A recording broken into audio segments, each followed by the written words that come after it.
O fim dos Érulos. Zenão I, o imperador bizantino, estava preocupado com Odoacro, o rei dos Érulos, por isso ele resolveu armar uma conspiração. Então Zenão instigou Teodorico, que era o rei dos ostrogodos, a invadir a Península Ibérica. O imperador bizantino transformou Teodorico em um cônsul e lhe deu uma grande quantia em dinheiro para que posteriormente ele agisse de acordo com sua vontade e fosse submisso a Constantinopla. Houve várias lutas entre Odoacro e Teodorico. Entretanto, nenhum lado saiu vitorioso, por isso, eles resolveram fazer um acordo. Mas em 493, durante o banquete de celebração, Teodorico matou Odoacro com suas próprias mãos, e então ele tornou-se o novo rei da Itália. Teodorico agiu de acordo com o que fora estabelecido em Constantinopla, e permitiu que os cidadãos romanos fossem submetidos à lei e ao sistema judicial romano. Dessa forma, o papado conseguiu estrategicamente eliminar um de seus rivais, e os Érulos acabaram caindo diante de uma força religiosa e cruel, que estava apenas começando a sua jornada, através dos séculos. Assim como ocorreu nessa estratégia, o Império Bizantino intercedeu diversas vezes pelo papado e pelo catolicismo, ao ser solicitado ou quando lhe convinha. O poder do papado.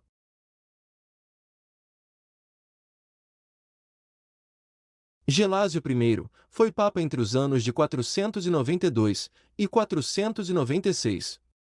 E seu pontificado ficou marcado por sua tentativa de transformar o bispo de Roma em um poder absoluto sobre o mundo espiritual e governamental. Em 494, Gelásio I escreveu uma carta, intitulada de Famulivest Pietatis, também chamada de Dulcante, que foi endereçada a Anastácio I de Coro, o imperador bizantino da época. Nela, Gelásio I expressou toda a sua vontade e convicção de que o papado possuía o poder sobre todas as coisas, e que o bispo de Roma não poderia ser julgado por ninguém, pois ele estava acima do poder temporal, ou seja, o papa era superior aos reis e imperadores. Esse pensamento defendido por Gelásio I acabou sendo posteriormente estabelecido, através da tese de que o Papa é o sucessor do apóstolo Pedro. E isso se manteve até os dias de hoje. Vejamos um trecho da epístola Dulcante, que significa há dois.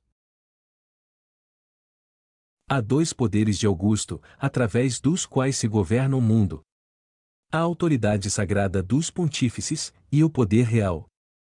Destes dois, é mais elevado o peso dos sacerdotes, pois estes deverão prestar contas, na ocasião do julgamento divino, inclusive pelos próprios reis da humanidade. Como tua piedade sabe, nada pode colocar-se, graças a recursos puramente humanos, acima da posição daquele, a quem o chamado Cristo definiu sobre todos os outros, e a quem a Igreja reconheceu e venerou, sempre com a sua primazia. Aqui vemos que o poder do papado foi sendo colocado acima dos imperadores e reis. Ele rapidamente se transformaria em uma força muito poderosa, que cresceria cada vez mais ao longo dos séculos, e usaria toda a sua influência para inserir dogmas corruptos no cristianismo, mudando dessa forma os ensinamentos de Yeshua e de seus apóstolos.